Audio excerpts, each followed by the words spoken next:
Hola, en este video vamos a tratar el tema de probabilidad condicional. Comencemos con el siguiente ejemplo. Consideremos el experimento en lanzar un dado no cargado, o sea, un dado en el cual todas sus caras tienen la misma probabilidad, o sea, un cesto. Sea omega el espacio muestral formado por todos los resultados posibles, o sea, el 1, el 2, el 3, el 4, el 5 y el 6. También consideremos el suceso A, el suceso formado por los resultados pares, o sea, el 2, 4 y 6, y el suceso B, formado por los resultados 1, 2 y 5. Entonces tenemos que la probabilidad del suceso B es igual a, como ya sabemos, al cociente entre el número de casos favorables y el número de casos posibles. El número de casos favorables es la cantidad de elementos que tiene el suceso B, que en este caso son 3. Y el número de casos posibles es la cantidad de elementos que tiene el espacio muestral, que en este caso son 6. De ahí tenemos 3 sextos, que es equivalente a un medio, y esto es lo mismo que 0,5. En términos de porcentaje, tenemos un 50%. De modo que podemos decir que la probabilidad de ocurrencia del suceso B es de un 50%.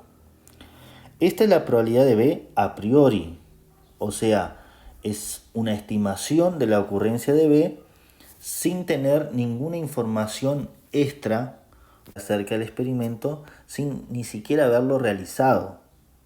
Eso es lo que podemos estimar sin la realización del experimento. Pero supongamos que una vez realizado el experimento, alguien nos informa que el resultado del mismo es un número par. Esto significa que ocurrió el suceso A. Ahora la pregunta es, ¿nuestra opinión sobre la ocurrencia de B se modifica con esta información? La respuesta es sí. Nuestra opinión va a cambiar, se modifica. Es más, nuestra probabilidad puede ser cuantificada con la introducción de una nueva probabilidad, o sea, una probabilidad a posteriori, una probabilidad después de haber realizado el experimento, después de contar con alguna información extra, que la llamaremos a esta probabilidad de probabilidad condicional de B, dado la ocurrencia del suceso A, definida como el cociente entre la cantidad de elementos en común entre el suceso A y el suceso B y la cantidad de elementos que posee el suceso A. Como sabemos que el suceso A está formado por los resultados pares, o sea, el 2, 4 y el 6, y el suceso B formado por el 1, 2 y 5, la intersección entre ellos dos es el conjunto formado por los elementos en común, que en este caso es solamente el 2. Por lo tanto, la cantidad de elementos que tienen en común es 1. Y la cantidad de elementos que posee el suceso A es 3. De aquí resulta un tercio. Y un tercio es aproximadamente 0,33. En términos de porcentaje, es un 33%. Notemos entonces que nuestra estimación acerca de la ocurrencia del suceso B se ve modificada, se ve alterada, puesto que nuestra primera predicción de ocurrencia era de un 50%, mientras que ahora con esta nueva información es de un 33%. Claramente se redujo la probabilidad de la ocurrencia del suceso B con esta nueva información. A esta nueva probabilidad también la podemos interpretar de la manera siguiente, diciendo que el espacio muestral omega se reduce al evento A. Es decir, que en la probabilidad a posteriori, el nuevo espacio muestral es el suceso A. De modo que las probabilidades se relativizan respecto a ese suceso que ocurrió. En forma esquemática podemos imaginar o pensar que el espacio muestral es este rectángulo, que en él tenemos la ocurrencia del suceso A, o sea, los resultados 2, 4 y 6,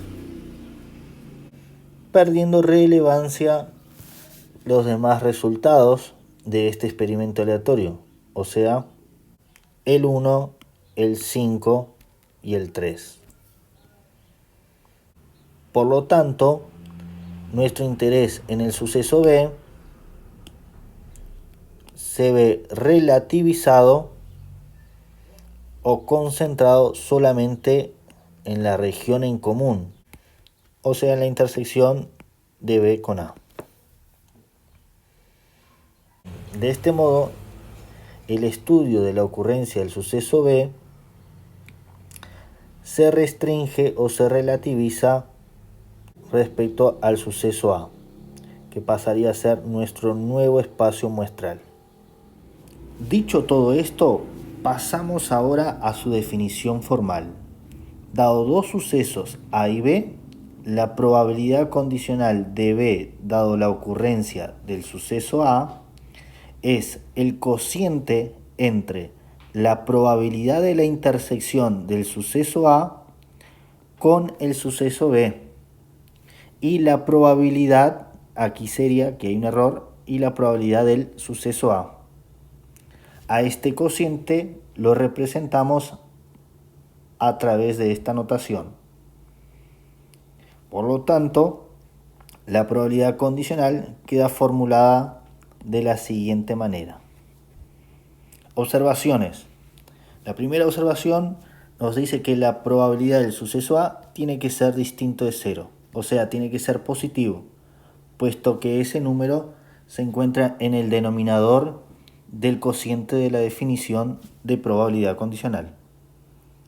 La observación 2 nos permite expresar la probabilidad de la intersección entre dos sucesos. De este modo concluimos este video.